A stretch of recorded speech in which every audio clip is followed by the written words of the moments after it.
Welcome to the Deep Dive, where we take a stack of forensic evidence and use it to understand the invisible forces that are really shaping our world. Today, we are opening a door into a vast, shadowy, multi-billion-dollar illicit industry, a global phenomenon that is not just, annoying, but is fundamentally distorting our entire sense of digital reality. We are talking about the industrial-scale fabrication of social media influence. But it's absolutely a crisis of authenticity, and you're right, the source material we're working with, it really doesn't mince words. I mean, you look back at the early days of the internet, and the promise was this incredible democratization of influence. Right, if you had a good idea, a genuine voice. The collective audience would find it and amplify it. What these investigations reveal is that the collective voice of the internet is now being systematically bought, sold, and manufactured on an industrial, just a staggering scale. Okay, let's unpack this immediately. Because we've all heard of fake followers or, fake likes. It sounds like a nuisance, maybe a petty scam for teenagers. Yeah, that's the common perception. But the investigation that forms the core of this deep dive, which is titled The Fabrication of Reality, it treats this not as a nuisance, but as a critical element of global finance and even geopolitical strategy. What exactly is the nature of the evidence we're pulling from today? So we're working with a highly comprehensive forensic examination. And this isn't just one journalistic expose. It's a synthesis of data drawn from sophisticated cybersecurity dossiers, major global law enforcement indictments, like the U.S. Department of Justice seizures, specialized military intelligence raids, and also detailed academic economic studies. Okay, so this is serious multi-source material. Very. The material documents the entire anatomy of this fraud, the mechanics of production, the staggering economics that make it viable, and of course the geopolitical ripple effects. It paints a picture of an industry that is currently at a critical and frankly dangerous inflection point, particularly because of its rapid adoption of generative AI. Right. At the heart of this whole problem is a simple economic principle that really governs the entire digital sphere. Attention is value. And in this attention economy, the metrics, the likes, the views, the shares, the follower counts, they are the currency. They're absolutely the currency. They determine advertising rates, a creator's trajectory, a business's perceived trustworthiness, and even a politician's legitimacy. Precisely. And this leads us directly to what's often called Goodhart's Law. The moment a metric becomes a target, it ceases to be a good measure of real organic engagement. It just becomes something to game. It immediately transforms into a target for forgery and manipulation. Oh. And that's the simple, powerful economic incentive that drives this entire shadow enterprise. The systematic inflation of digital metrics has metastasized from simple spam into a global, highly structured enterprise utilizing some of the most sophisticated tools on the planet. Which brings up a concept I find increasingly terrifying, and one which the sources seem to confirm is accelerating: the dead internet theory. What is truly fascinating and really unsettling here is the confirmation of this theory's acceleration.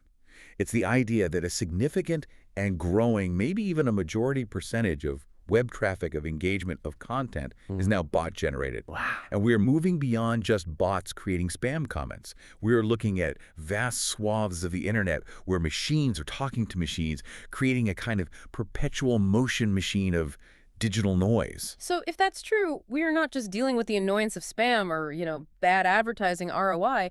We are witnessing a fundamental distortion and disruption of the entire digital market economy. Absolutely. The material states it directly. When this level of fraud is present, advertisers are unknowingly paying billions to reach ghosts. Algorithms, the very systems that determine what we see and consume, are being trained predominantly on the behavior of machines, not humans. So they're learning from the wrong data. Exactly. And what about the human users? We are increasingly shouting into a digital void that is largely populated and modulated by sophisticated scripts and automated personas. It changes everything. So let's define our mission for this deep dive. We're going to examine this crisis through 4 critical lenses outlined in the source material.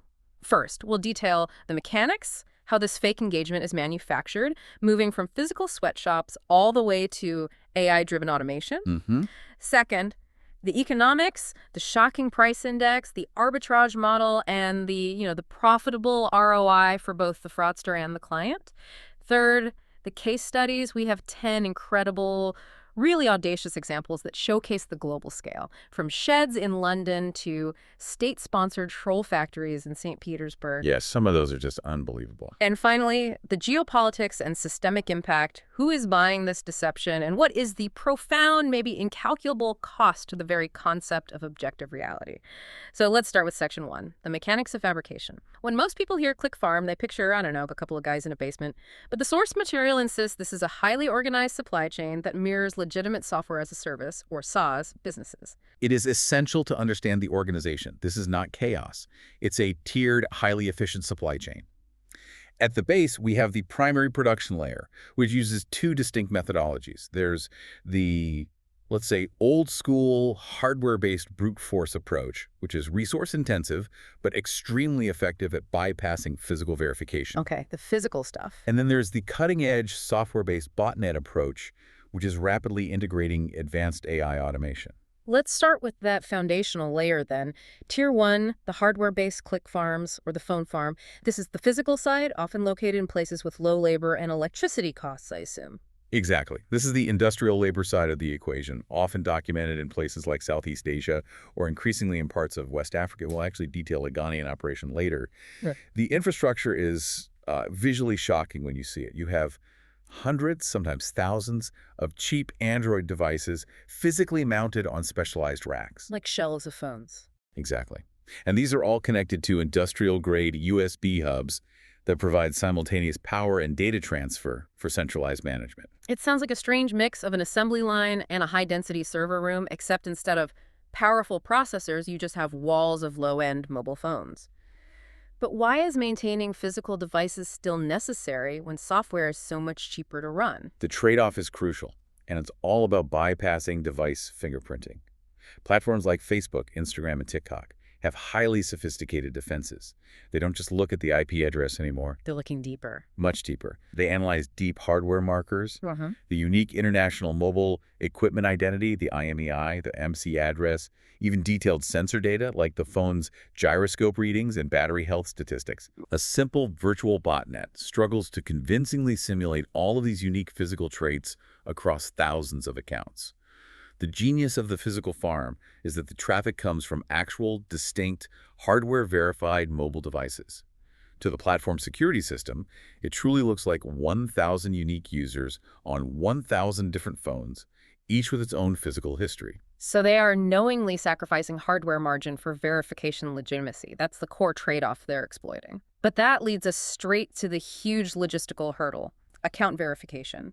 Every platform requires an SMS or a phone number to create a new, legitimate-looking account. How do they handle that at the scale of thousands of accounts a day? This is where the sheer logistics and technological adaptation become truly visible. They rely on what the sources call the SIM card carousel. Farms maintain massive, categorized libraries of physical SIM cards. Operators are constantly swapping these cards in and out of the devices to register new accounts at industrial speed. Manually. Sometimes manually, but often aided by custom-built robotic arms or high-speed scanners. But the material also details a more sophisticated, purely technological solution, the GSM gateways. Yes, the SIM banks. These are specialized pieces of telecommunications hardware that look like a rack of circuit boards, but they allow a computer to control hundreds of SIM cards remotely, all contained within that bank. So an operator can program the system to rotate through phone numbers for verification purposes without a human ever having to physically touch or swap the cards. So it turns a manual chore into a software command. Precisely. We have a specific case that really drives home the sheer scale of this SIM problem, right? The one illustrating the need for the physical infrastructure.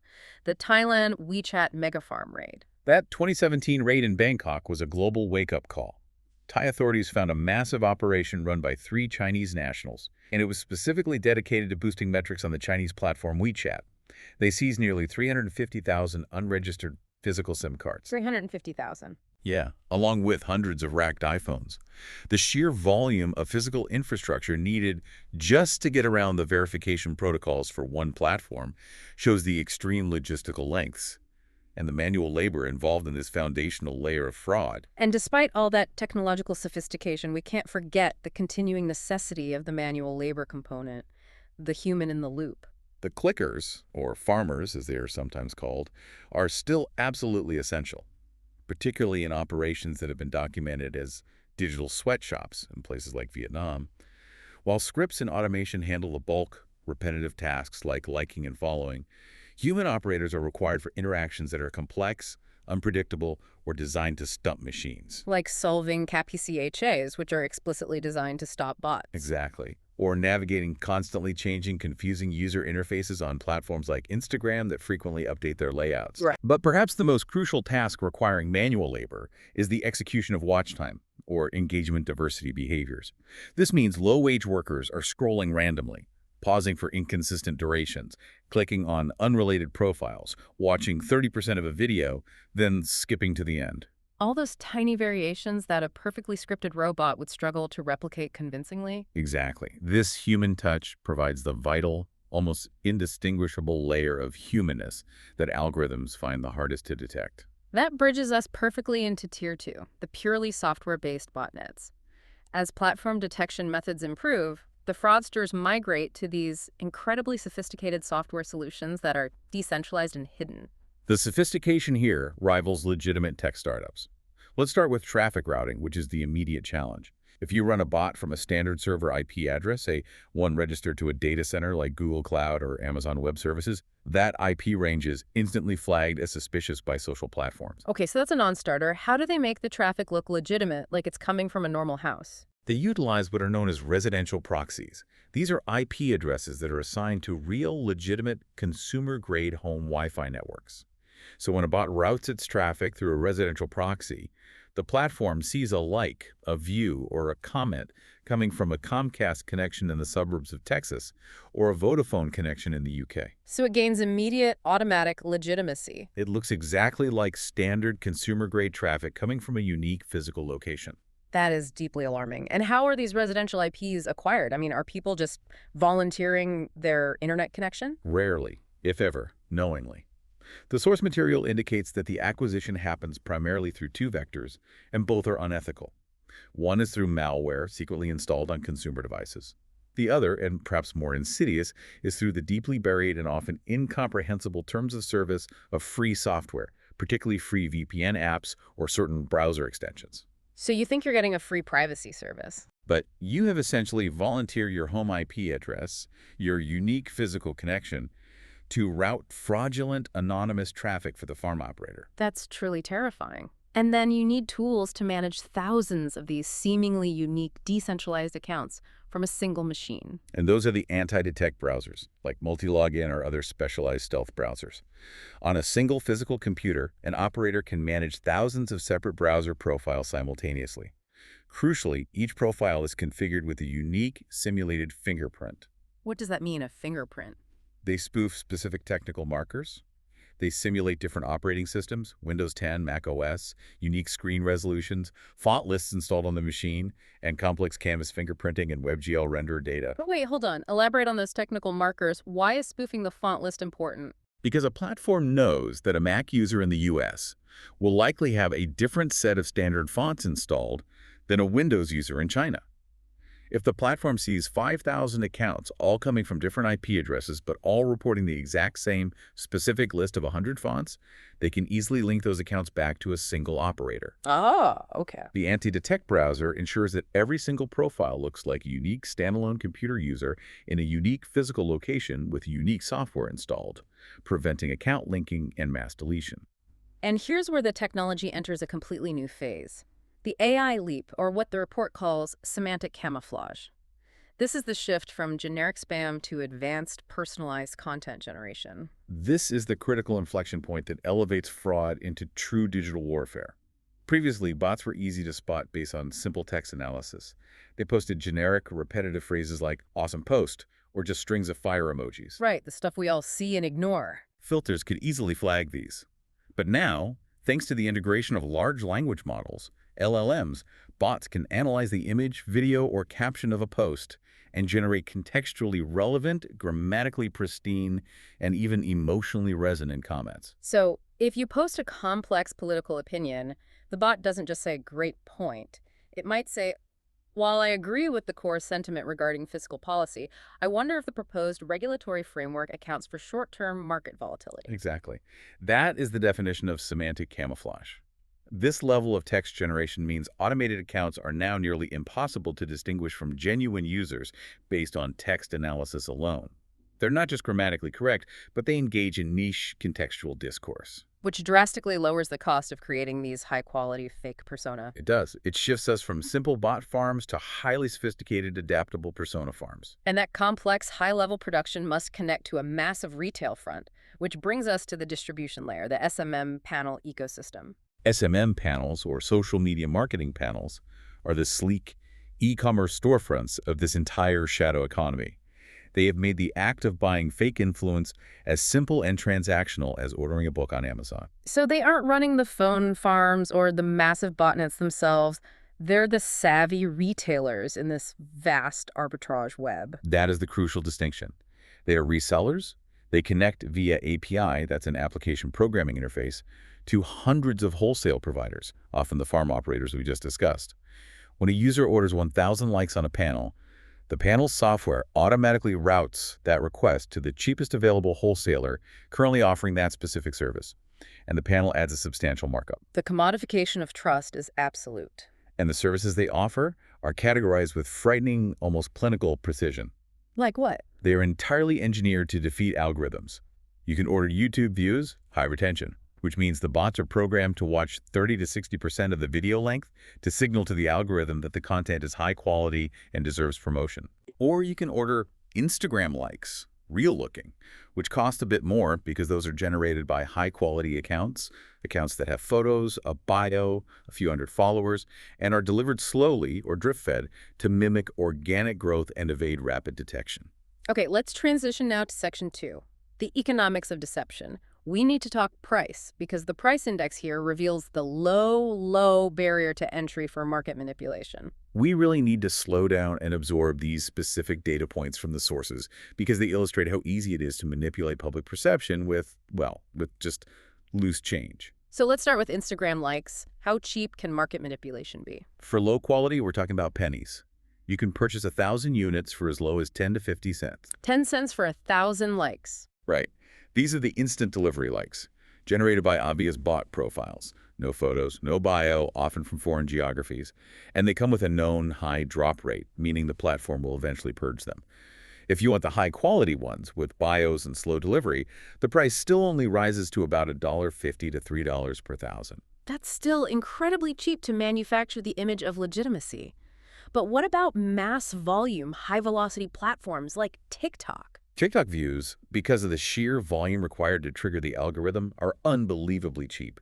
The pricing ranges from $0.003 to 1 cent per thousand units. Wait, a third of a cent for 1,000 views? That's almost functionally free. Why is the cost so low? The sources suggest this extreme low cost is partly due to the relative ease of creating and registering throwaway TikTok accounts compared to the stringent security protocols of systems like Google or Meta. These views are used specifically to trigger that viral threshold. The goal is simple. Hit a metric high enough to tell the platform's For You page algorithm, hey, this content is hot, and force it into the feeds of real human users. And this isn't just about vanity metrics either. We see this flood directly into financial fraud in the music industry. What's the price point for Spotify plays? Services are readily available, costing around $1.30 to $3 per thousand plays. And this is pure financial fraud designed to inflate streams and trigger royalty payouts. How does that work? Well, artists or fraudsters can game the system because the actual royalty payout generated can be around $3 to $4 per thousand streams. The difference between the cost of the fake play and the royalty generated is pure automatic profit for the fraudster. So let's talk about the profit margins for the primary producers, the people running the botnets and the farms. That arbitrage model must be incredibly lucrative, especially as marginal production costs trend towards zero with AI. It is characterized by phenomenal profit margins. Consider the cost chain. A farm operator, maybe generating content via AI, might generate 1,000 likes for a marginal cost of maybe half a cent, accounting purely for electricity and amortization of hardware. Okay. They sell that wholesale up the chain to a reseller for maybe 5 cents. The wholesaler sells it to an SMM panel for 15 cents. And the end user, the aspiring influencer, pays 50 cents. Meaning the primary producer sees a 1,000% markup on marginal cost, and the end customer is still only paying half a dollar for 1,000 likes. It is engineered to be massively profitable at every single stage. And that's only one revenue stream. They have a second, self-sustaining stream, ad fraud. Farm operators direct their bots and clickers to constantly click on specific pay-per-click advertisements hosted on websites that are secretly owned and operated by the fraudsters themselves. So they are generating revenue on both the supply side, selling the clicks, and the demand side generating ad revenue by clicking on their own ads. Exactly. If a standard display ad pays, say, 50 cents per click, and a bot is programmed to click that ad thousands of times a day, the automated revenue generated per device creates an incredibly powerful, self-sustaining financial loop that dramatically outweighs the initial hardware or software costs. Let's shift to the client side. The people who are paying for this, the end users. This is the fake it till you make it strategy, and it's driven by a gambler's calculus. What is the expected ROI for the aspiring influencer? The motivation is purely transactional. Their goal is to hit the social proof threshold required to be taken seriously enough to secure paid deals. Let's run the numbers. Say an influencer spends $500 to buy 50,000 followers and 10,000 likes distributed across their recent posts.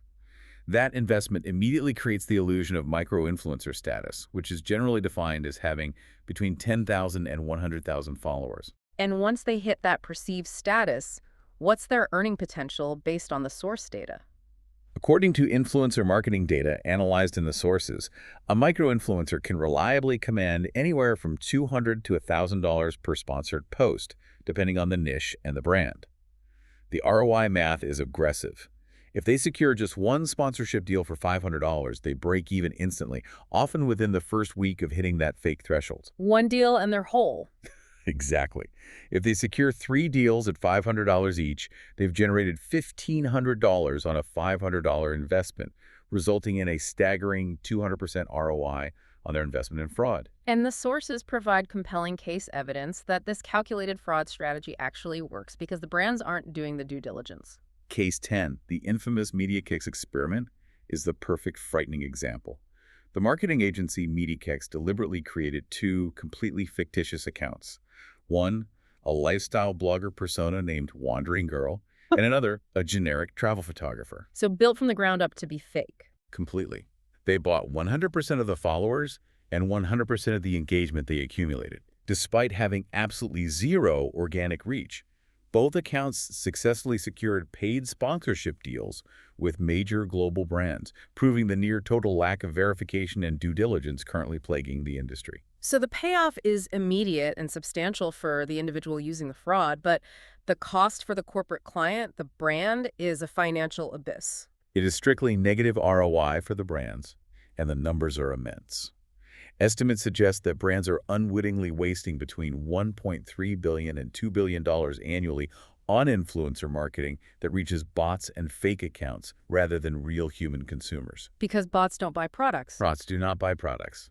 The cost per engagement looks fantastic on the spreadsheet, but the cost per conversion is literally infinite because there's no human on the other side. That waste and distortion sets us up perfectly for Section 3, because the cases we're about to discuss show how this industrial infrastructure is deployed far beyond simple financial scams. It's moving into sophisticated political and geopolitical warfare. The sheer audacity and the global reach of these operations truly stands out in the investigation. Let's start with Case 1, highlighting the decentralization of this capability. The 2025 Ghana YouTube Views Farm Raid. Yeah, we're used to thinking of this happening in China or Russia, but this raid was in Accra, Ghana, showing the technology transfer. Yes. Military police raided a residential property and found a highly specialized views farm in operation, about 100 or so rack-mounted phones humming away, boosting YouTube metrics specifically for African music videos. Okay, so a local application. Exactly. The significance here is twofold. It illustrates the global spread of this hardware infrastructure to places like West Africa, and secondly, the demand is localized. Sources suggest this farm was being used to fuel local artist rivalries within the booming Afrobeats industry.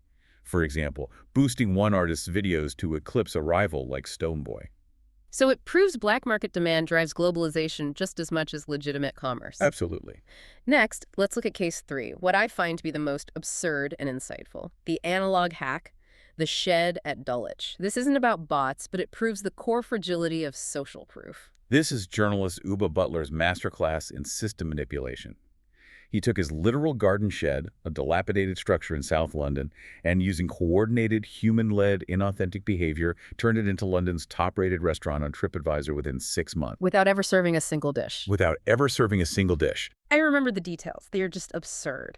He used friends to post glowing, fake reviews. He created false scarcity by demanding all reservations be made through a burner phone, which he, of course, never answered. And the photographs. He took heavily filtered artistic photographs of things like dish soap, detergent tablets, and even shaving cream, and presented them as highly experimental conceptual dishes. The sheer commitment to creating a consistent, positive narrative through human deception was its power. The significance here is profound, though. The ROI was infinite, and it proved the ultimate fragility of all social proof algorithms. The coordinated human deception, the people writing the reviews, passed the semantic context Turing test infinitely better than any automation could. Huh. It exposed that platforms that rely entirely on verified user feedback are fundamentally reliant on the volume of engagement, not the underlying verification of objective reality. People just assume that something so highly rated must be real. Now let's jump back to pure industrial scale with Case 5, the uniformed Chinese click factory. The viral footage of this operation several years ago was shocking because it normalized the scale of fraud. It wasn't a hidden room. It was a cavernous industrial warehouse where workers in uniform managed banks of thousands of devices. Their sole purpose, to manipulate App Store optimization, or ASO. So they were forcing mobile apps into the top 10 free charts, manipulating the download rankings to gain visibility. What kind of budget does that require? The investigation indicated that cracking the top 10 free apps list required an initial investment of about $11,200 to achieve the initial burst, with weekly maintenance costs spiking to over $65,000 to keep the position secure against competitors doing the same thing. So this is high-end B2B fraud. It's a budgeted industrial service for major tech developers who view ranking as a necessity for market survival. Moving from commercial fraud to explicit state objectives, we have to discuss Case 4. The weaponization of influence, epitomized by the Russian Internet Research Agency, or IRA. The IRA, housed in St. Petersburg, was the model for state-sponsored troll factory operations. It operated like a massive corporation. At its peak, it employed over 1,000 paid workers, managing thousands of detailed personas posing as U.S. activists. On both sides, right? On both the far left, like Black Lives Matter supporters, and the far right, Tea Party and gun rights advocates, all designed to amplify social and political discord. So the objective here wasn't financial ROI, it was geopolitical destabilization and the erosion of domestic confidence. Precisely. They spent a relatively small amount, around $100,000 on Facebook ads to amplify their messages, but they ultimately reached an estimated 126 million Americans. The source material frames this as the critical turning point. The moment the same tools used for commercial marketing and boosting pop stars became strategic military and intelligence assets. And the evolution from human trolls to pure automation is captured in Case 6, the DOJ seizure of the Russian AI bot farm in 2024. This is the AI warfare leap in action. This was a landmark disruption. The U.S. Department of Justice seized domains and shut down a sophisticated farm developed by individuals linked to Russian state media. Instead of employing 1,000 human workers like the old IRA, this farm used advanced generative AI and LLMs to autonomously create unique bios, photos, and contextually relevant posts for nearly 1,000 highly realistic accounts. Drastically reducing the labor costs from thousands of salaries to just a handful of operators managing software. And increasing the authenticity. The AI autonomously generated content tailored to specific regions, making the accounts, which were often posing as U.S. activists, almost indistinguishable from real Americans. Crucially, they utilized U.S.-based payment methods and platforms to further camouflage their origin, making them appear domestic. Which confirms AI-driven psychological operations, PSYOPS, are no longer theoretical. No, they're here. They're using machine learning to bypass traditional moderation filters that are looking for repetitive, mass-produced text. And this rapid escalation is echoed in Case 10, where Meta disrupted similar Chinese networks, heralding what the sources call Bot Wars 2.0. Yeah, Meta identified and disrupted Chinese networks that were using over 50 self-coordinating AI agents running more than 7,000 accounts, 247. These agents were using LLMs for multilingual content generation, specializing in things like anti-Biden or pro-CCP narratives, And they were linked to specific companies. directly back to specific Chinese tech firms. This self-coordinating, adaptable behavior is the hallmark of the new generation of fraud bots that can adapt their messaging and timing dynamically to evade detection. Finally, Case 9 provides the starkest illustration of dual-use technology, the Ukraine wartime bot raids in 2022. This case is vital because it proves the immediate kinetic threat. Following the Russian invasion, Ukrainian police conducted raids across the country, seizing over 150,000 SIM cards and high-end GSM gateways from domestic commercial farms. So these farms weren't created by the state, No, they were typical commercial operations that sold likes and views to influencers one day. but they had been repurposed. Exactly. They were immediately hired by Russian intelligence services post-invasion.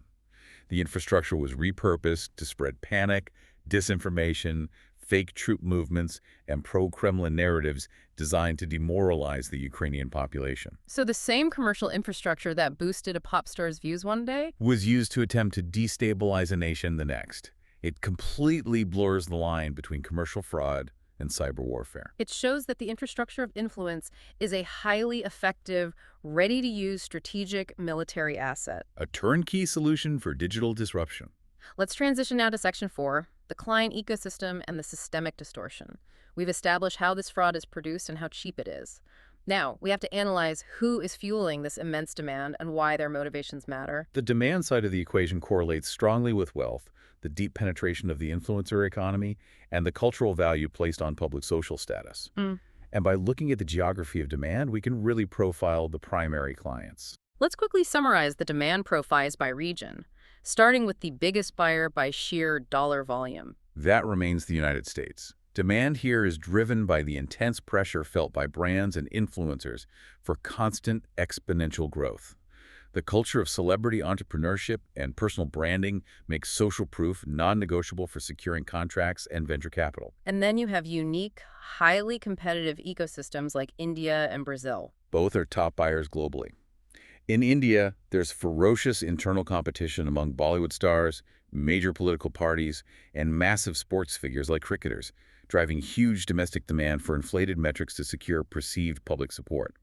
Brazil, being one of the most social media-centric cultures on Earth, sees the influencer career path as highly coveted, requiring artificial boosting to break through the noise. Finally, regions where high disposable income meets high social prestige.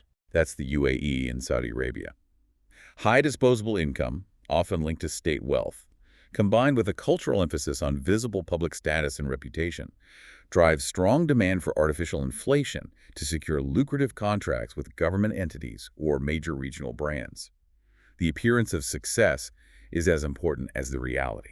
Now, diving deeper into the client profiles themselves, we have the aspiring influencer, the fake-it-till-you-make-it cohort we already discussed. Their motivation is purely functional. Reach the social proof threshold. If you have fewer than 10,000 followers, most marketing agencies will filter you out immediately. To overcome this, they use high-quality bots delivered slowly, and they often participate in human-driven fraud networks called engagement pods. What are those? They're groups of people manually agreeing to like and comment on each other's posts to simulate genuine community interaction. It is a calculated, high-risk gamble aimed entirely at transactional gain. Next, we have the political actors, engaged in what is commonly called astroturfing. This is all about manufacturing the illusion of grassroots consensus. Astroturfing is the deliberate practice of masking the true sponsors of a message to make it appear as though it organically originates from and is wildly supported by grassroots participants. And how do they operate? Their behavior is highly strategic. Mass reporting opposition accounts to trigger automated bans based on platform rules, flooding opposition hashtags with machine-generated noise to make them unusable for human discourse, or simply buying hundreds of thousands of likes on policy announcements to inflate the appearance of public support. The sources explicitly link political parties in multiple nations, Russia, India, Brazil, Turkey, to coordinated inauthentic behavior, making it a standard tool in their digital arsenal. Absolutely. And finally, we cannot overlook the review manipulator, the local business owner, motivated purely by commercial survival. In the Yelp, Google Maps, and TripAdvisor economy, the stakes are existential. They truly are. The difference between a 4.5-star rating and a 4.0-star rating can mean the difference between business failure and sustained success in a highly competitive local economy. Their behavior is tactical and direct, buying 5-star reviews for themselves and 1-star reviews for competitors. And the financial impact. It's massive and direct. Fake online reviews influence an estimated $152 billion in global consumer spending annually. This is pure financial fraud directly impacting consumer choice and market health. Here is where we move beyond the immediate transactions and discuss the third-order insights, the profound, almost existential systemic damage the shadow economy creates. This is where the analysis gets truly deep. We need to start with what the sources refer to as the inflation of digital currency. Think of it exactly like a government printing limitless currency. When you print likes endlessly and cheaply, you effectively devalue every single legitimate engagement. This is the Gresham's law of social media. Bad engagement drives out good. Precisely. If a fake influencer with 1 million bot followers secures the same lucrative sponsorship deal as a legitimate creator who spent years cultivating 100,000 real fans, the market signal is fundamentally broken. The legitimate creator feels forced to also buy engagement just to achieve a baseline level of visibility, because the total volume of visible engagement is so artificially inflated by non-human actors. The entry barrier has been artificially elevated by fraud. And this feeds directly into the dead internet acceleration. We've seen the shift from basic clicking to AI-driven persona farms generating high-quality content. The implication is terrifying. Bots are now generating content, arguing with each other in the comment section, and essentially creating entire fake subcultures and discourse bubbles. Forensic analysis suggests that on platforms like X or the old Twitter, a significant percentage of discourse is now purely bots talking to bots, primarily generating engagement data for the algorithms, while human users are reduced to mere bystanders. The internet is becoming a massive, performative space optimized for machines, not for human interaction. Right. And this leads to the ultimate systemic damage, the algorithmic feedback loop, or what the report terms poisoning the well. Social media algorithms are engineered to achieve one goal: maximize engagement. They are trained on user data to learn what is viral or interesting. Yeah. But when a huge portion of that foundational training data is fraudulent bots clicking indiscriminately, engaging with low effort or bizarre content based on specific paid patterns, the algorithms become profoundly poisoned. They start optimizing not for human preference, but for content that successfully appeals to the click patterns of the machines. This then explains why sometimes truly bizarre, nonsensical, or low-quality content trends globally for no apparent human reason. Exactly. That nonsensical content successfully triggered the easily exploitable heuristics of the major bot farms, which the algorithm mistakenly interprets as virality. We are training the most powerful AI recommendation engines in the world on data generated entirely by fraud. The longer this continues, the more content decay we see, as legitimate creators are forced to mimic machine-optimized formats just to gain visibility. It's an unsustainable, self-destructive path for the entire digital ecosystem. We've covered the mechanics, the economics, the sheer audacity of the cases, and the profound systemic damage. It feels like a fundamental vulnerability that can't be sealed. The synthesis of the reports suggests exactly that. The shadow economy is robust, innovative, highly adaptive, and deeply entrenched within the global digital infrastructure. Authorities are escalating their response. We see these massive DOJ seizures in the U.S., military raids in Ghana and Ukraine, but the economics currently favor the fraudster overwhelmingly. Because the cost of generating a fake persona is infinitesimal compared to the immense value of the influence it simulates.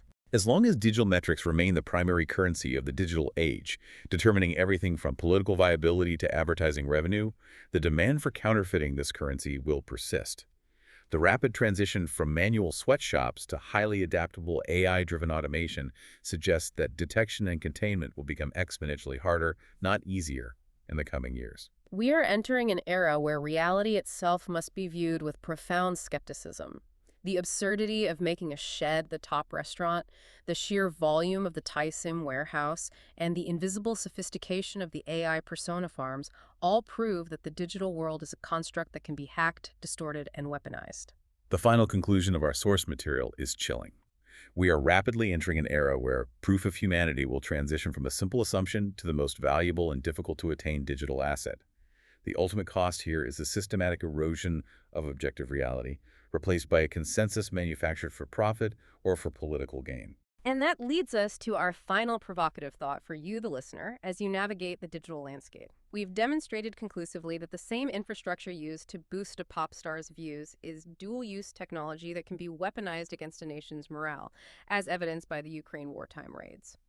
Given this terrifying reality, what should be our primary societal concern? Is the most pressing threat the massive financial fraud impacting advertisers and legitimate commerce? Or is it the pervasive geopolitical threat that is eroding objective reality itself, replacing human discourse with the noise of AI agents? Think about what you see online, your feeds, the trending topics, the dominant voices, and whether you can detect the digital construct beneath the surface.